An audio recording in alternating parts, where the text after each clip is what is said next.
Hello and welcome to Everybody Likes Music, our brand new podcast. I'm James Smith and I'm joined by my good friend Ben Stone. Each episode we'll be chatting to a different guest who will enlighten us on how music has affected them throughout their lives. And as we set out to prove, everybody likes music.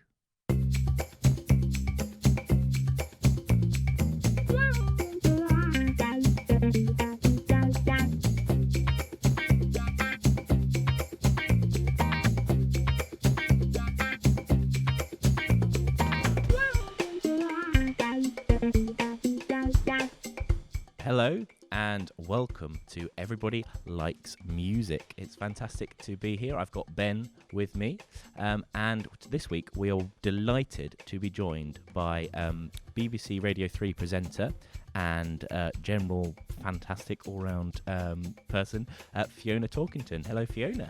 Hi, James, Ben. Lovely to be here. How are you? Oh, very good, thank you. It's as we're recording this, it's an overcast but pleasant summer morning in Reading. So we'll start with when, I think. And when do you think music started to kind of have an impact in your life, or where could you? Is there any significant moments that you can remember? Music has always been in my life. Growing up as a child, my parents weren't musicians, but my mother was Irish, and so she'd always be humming along Irish songs.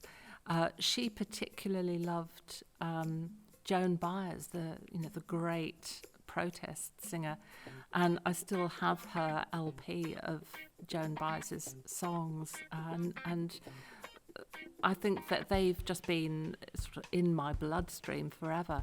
My father, long before I was ever born, played in an army band, and he would sort of sing along with things sometimes, but I never heard him really, in full voice or playing an instrument. So there was music there, and I started having piano lessons when I was sort of four and a half. So music was important, and of course I had no idea then of realising what an impact it was going to have. So I just guess having it there from the beginning, and when you speak to lots of different people, they just say, well, I was from a musical household. It's the fact that it's there, it's sort of in your DNA. And that music that you were around when you were a child, was that a bit of sort of everything, or was there a certain particular sort of genre of music that you were particularly growing up around, that sort of you talk about your dad and things? Was it a particular, or was it just he was introducing you to sort of everything? I don't think he was necessarily introducing me, and he didn't talk about what he played in the band. He was quite reticent about his early life. But I think just the fact that music was part of them. So there was Joan Baez, but also on the radio that there would be music on the radio, and I wasn't at a young age thinking about genres, but certainly it would have been across genres. And when I started playing the piano, of course it wasn't straight into Beethoven or anything, but there was an impression, I think, that that the piano was classical music, and that's certainly how I grew up. And maybe having that broad background as a child, then when I eventually, much later, started working with Radio 3 and broadcasting before that, I was very anxious that there shouldn't be genres and boundaries, because I think we all like music and lots of different types of music, so I didn't see the point in being too prescriptive. Speaking of your time in radio, how did that start? Was there an early passion for radio, or was it something that fell into your life? How did that come about? The passion for radio was definitely there. I grew up and we didn't have a television, so listening to the radio was what we did. But I never ever had any ambitions at all. I'd like to be on the radio. It happened when actually I was working here in the music department of Reading University as a concerts organiser. So, there were lots of concerts going on in the Great Hall. That was where it was one of the main music hubs in Reading, that the public would come to concerts, and it was such a pleasure to welcome big artists here to Reading, to the Great Hall, to be part of the orchestra, the choirs. I sang in the university opera, even when I was at school. But when I was working in the music department, then of course we had to get to know the local media to publicise the concerts.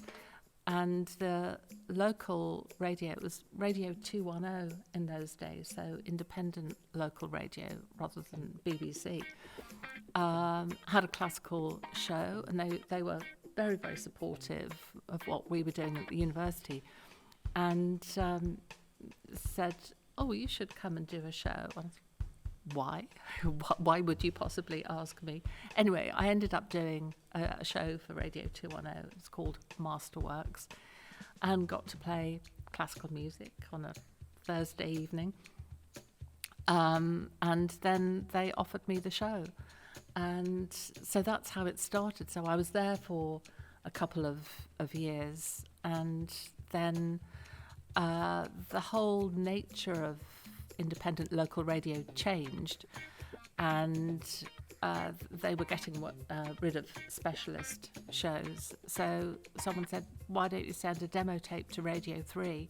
So I did that, and they rang me up and said, "Could you come in?" So I went in, and they said, "Well, we like what you did. Are you free to do a show on November the 14th?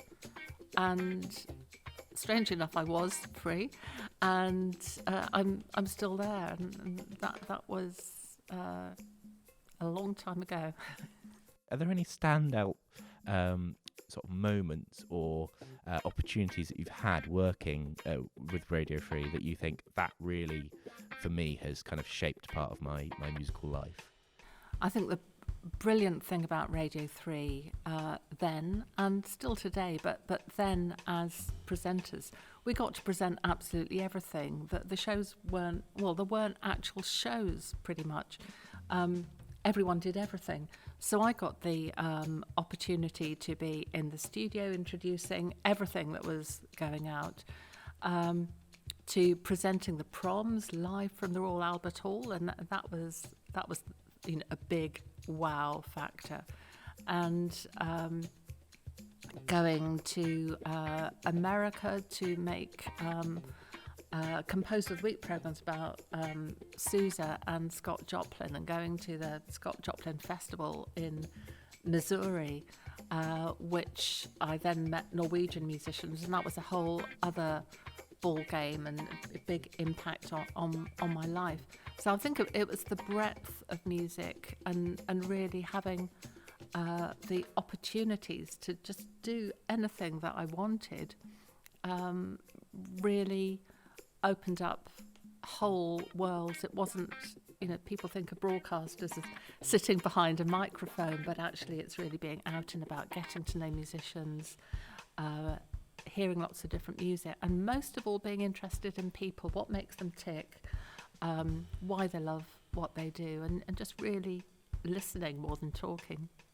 You mentioned just then getting introduced to Norwegian artists. One of your tracks that you've mentioned to us for our top track playlist features a Norwegian artist. I've been working with Norwegian musicians, artists, writers for, I guess, 25 years now.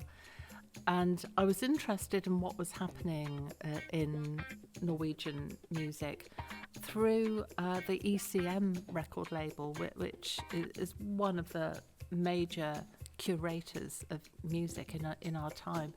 And just really interested in the sounds that were coming out of Norway, of Jan Gabarek, the saxophonist and bass player Alda Andersen, the guitarist Terje Rypdal, drummer Jon Christensen, for example.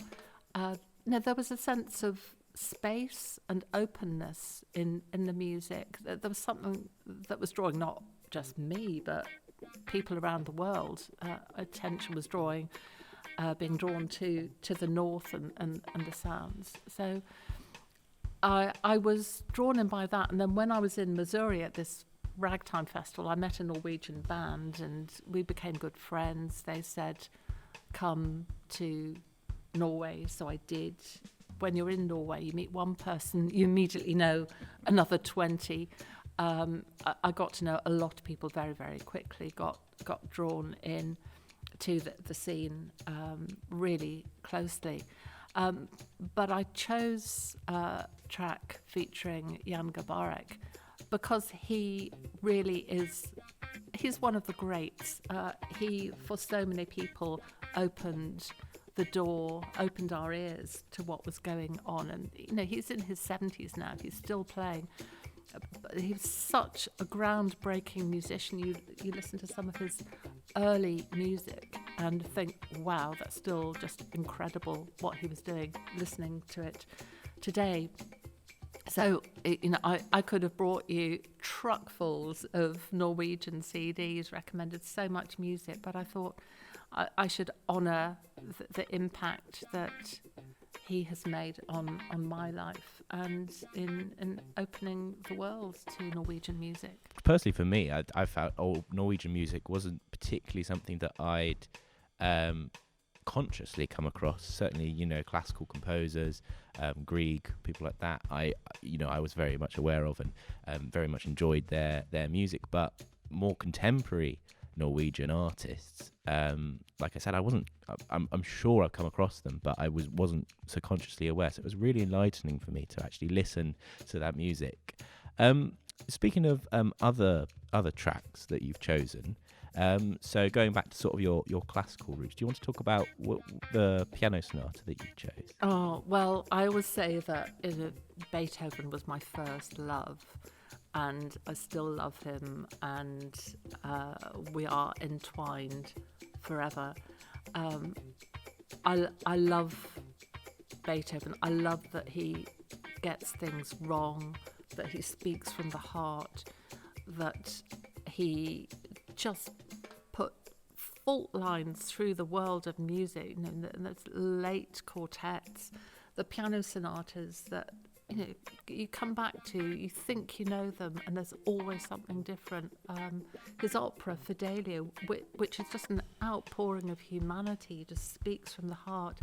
I chose this particular sonata because I played it for my grade 8 piano exam. When I say I played it for my grade 8 piano exam, you know, when I eventually heard recordings of it, you think, how on earth did that poor examiner sit there and listen to me just not even getting close to the lyricism, to the wit, to the rhythms of this sonata, and I love listening to it now because it just comes alive. But I mean, you know that when you've learnt something really, really closely, you live every note when you listen to somebody else doing it. And I just love the way that this leaps off the page, and that Beethoven is teasing and witty, and, you know, heartbreakingly lyrical, and then virtuosic and fun and amazing. And I can't imagine my life without Beethoven. You mentioned the specific piano player who played that rendition of that sonata. Is there any particular reason why you were drawn to a favourite version, perhaps? Or it's really, really difficult, and I think that's the thing with live performance, for example, because in my work with Radio 3, I introduce a lot of live concerts. For example, the lunchtime concerts from Wigmore Hall or LSO St Luke's, and I've been lucky to work extremely closely with some of the world's greatest musicians on stage, you know, short distance from me, getting to chat to them, and in that moment you fall in love with everything they're doing. You're relaying that experience to the listener, and you might come away saying, yeah, I love that. I wouldn't want to own that recording. I wouldn't want to live with that being my only version of it. But in that moment, they captured the liveness and the importance of live music. So I wouldn't necessarily say that this is the only recording I would want to live with. But I've chosen Daniel Barenboim because, well, what an incredible musician. Just such extraordinary things that he's given to the world. His relationship with other musicians, of course, his life with the great cellist Jacqueline Dupre. But I love when you hear him play, that's just the intimacy of, rather than this great musician standing in front of an orchestra when it's just him and a piano, and listening to that sonata played by him. It's so full of light and shade and energy, and listening to that, and my fingers are going over the keys, not as fast as his, obviously, but I just think, if I'd played that in my exam, well, wow, that didn't happen. Are there any other artists that kind of give you that sort of passion? Because the way you talk about him is just you just really feel that you just really kind of, you're quite in awe, I suppose, when you're listening to it. Is there anyone else that kind of sparks that feeling inside of you? Oh, so many. I'm thinking now as we're chatting of the clarinetist Michael Collins, whose career I suppose so many of us have lived with ever since he sort of won one of the very early BBC Young Musician of the Year competitions, and he's sort of gone through his own performing life, just being this extraordinary player, but an all-embracing musician. He conducts, he works with chamber musicians, he's had concertos written for him.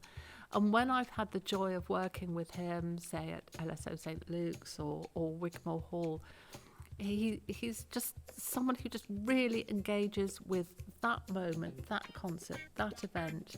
And whenever I've interviewed him, the music really, really matters. He speaks from the heart, but he plays from the heart, and then he puts the clarinet to his lips, and this wonderful, wonderful sound comes out.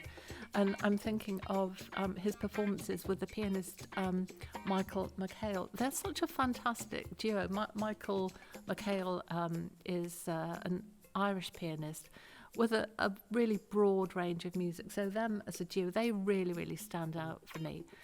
And another performance, I suppose, for other reasons, which really stands out because of what we've all been through in the last year, is the very last Wigmore Hall live concert that I presented before we went into that first lockdown, which was March the 9th, 2020. And on stage at Wigmore Hall, the soprano Ruby Hughes and the pianist Julius Drake and the cellist Natalie Klein. And they were doing such a varied programme, including some of John Taverner's Achmatova songs. And we all knew that the world was sort of changing, but still we were allowed to be in the concert hall, and they were playing, and there was just something about that music. And Julius Drake, what another amazing musician who works with so many instrumentalists and singers.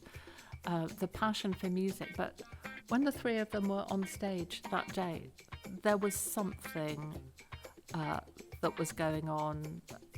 Did we all feel that maybe this was the last time? I don't know. But I've still kept, the paper programme from that day, thinking, was that the last time I would ever be in Wigmore Hall? It's really precious. So there are performances, and there are amazing things like Joanna McGregor playing the Goldberg variations, and you're sitting so close to her, and it's music is just pouring out of her heart and soul and fingers. So I've been so lucky, so many things. So as you can probably gather, I could fill the whole podcast by going, and then there was that, and then there was that.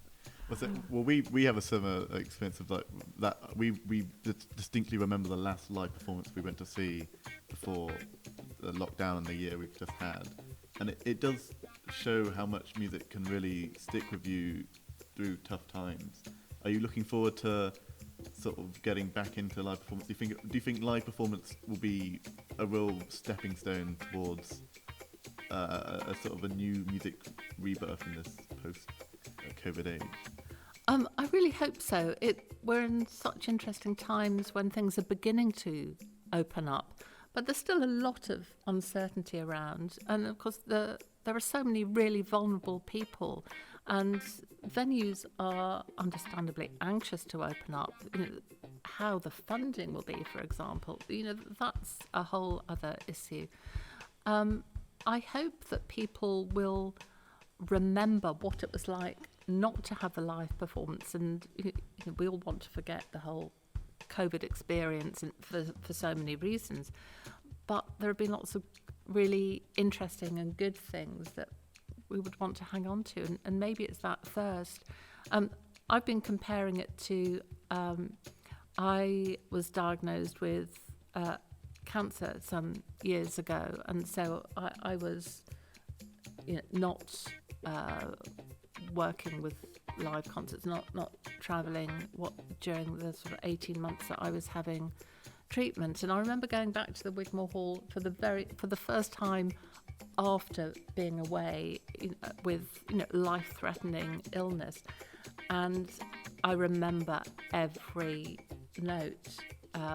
It was just like those moments, when you think the sky is bluer and that the birds are singing louder. It was that, and maybe it's that sort of thing that we should hang on to as we can hear live performances again and really enjoy that experience. Do you think going through that, obviously very, a really serious sort of life sort of event and experience, do you think that, you've spoken about how kind of it helped you to appreciate being able to go back into sort of live music and things, but do you think it also helped you in other ways with your music, or kind of affected the way that you sort of listen to music or appreciate music in a different way? Yes, I'm sure it has, because when there's the possibility that everything's about to stop, I remember that the first night after diagnosis, I couldn't sleep at all, and the bizarre things that go through your mind. How do I tell the children? All those really important things, and just looking at a bookcase and thinking, well, there are all the books I'm never going to read. Why would that pop into my head? But it's funny how this conveyor belt of thoughts and ideas.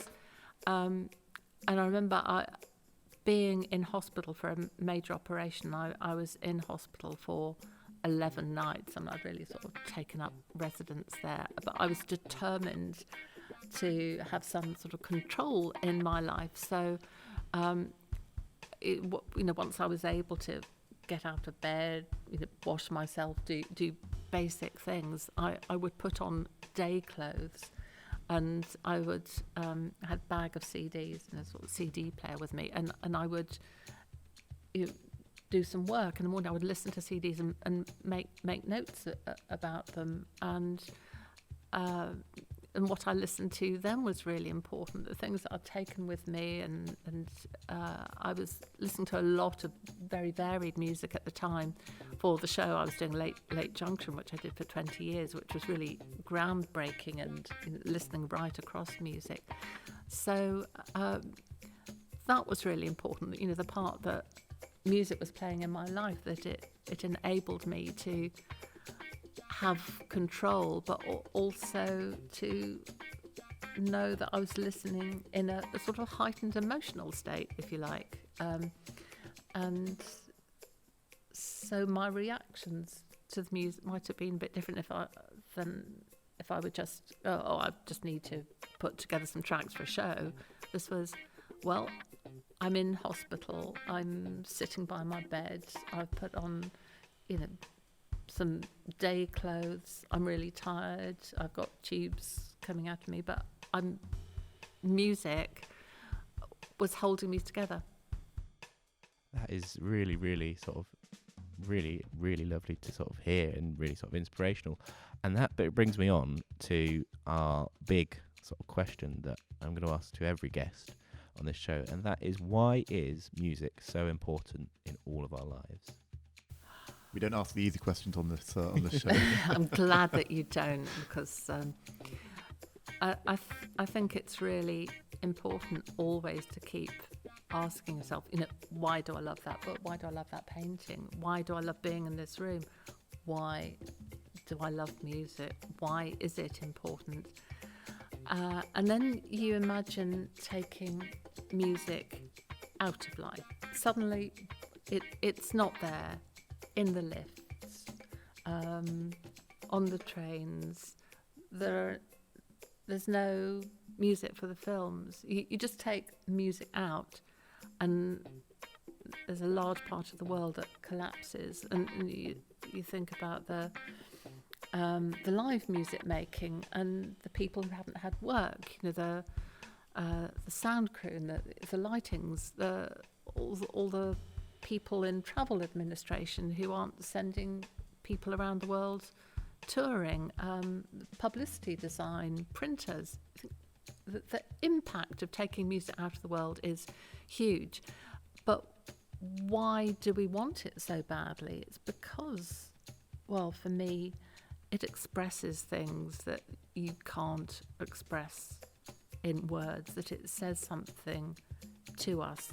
And whether that is because we're 18 again and dancing all night, or whether we're ill in bed and it's that tear-jerking moment, and people turn to music at those big events in life. The number of times I've had letters or emails from listeners saying, oh, that piece we're playing last night, well, I'd just come back from the hospital where our first child was born, and we played that piece as my partner was giving birth, or that piece that you played the other week, I played it to my mother as she was dying.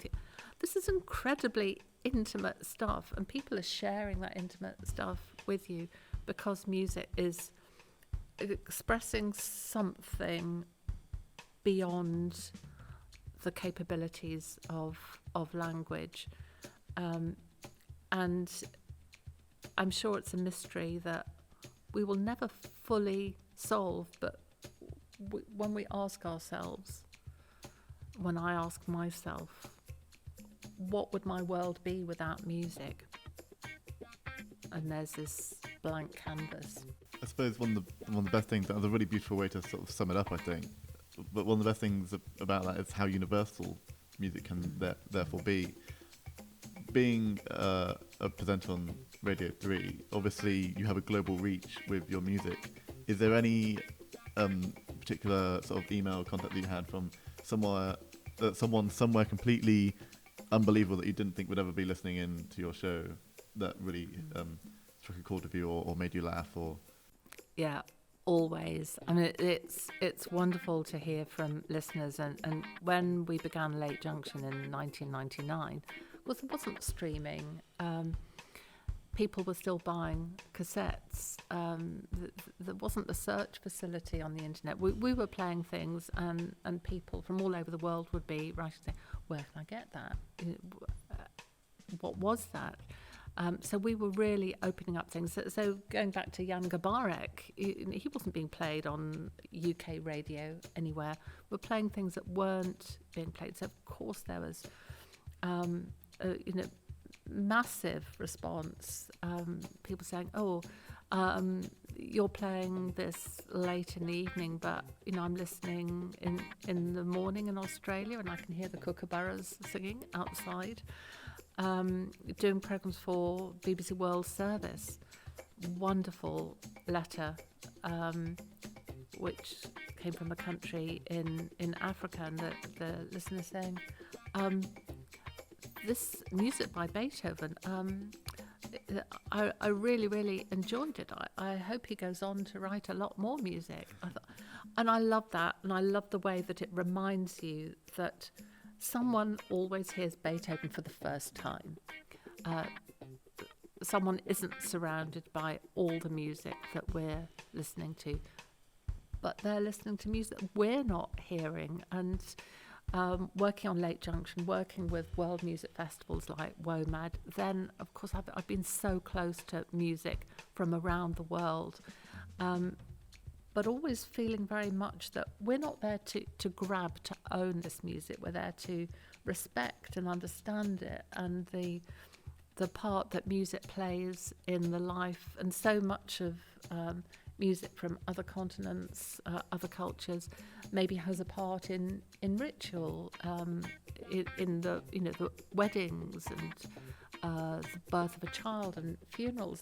There are rituals and ways of communication that festivals and radio stations are in danger of snatching. So, that's interesting, but actually it belongs to where it came from, and it gives us an insight into the hearts and the cultures of other, and that's what I really love, and I love to be surprised by it, but I want to know where it comes from.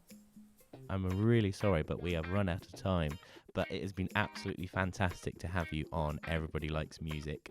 Thank you for sharing with us why it is that you love music so much. If you want to hear any of Fiona's tracks as well, check out our playlist. They'll be linked wherever you're listening or watching this podcast. And Fiona, when can they catch you on Radio 3? Well, I'm one of the 4 presenters for our live afternoon concert show on Radio 3. So we play all sorts of music from around Europe, around the world, and our own BBC orchestras, which we're very proud of. And I also present Monday evening concerts from the concert halls around Europe. So that's a lot of fun as well. Lovely. Thank you very much. Thank you.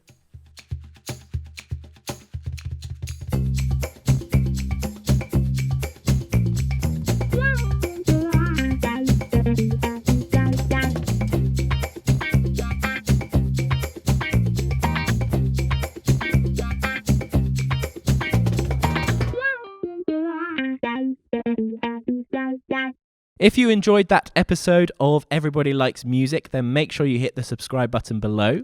Also, please do check out our Spotify, where you'll find a playlist containing all of the songs that our guests have chosen, and a few chosen by myself and Ben as well.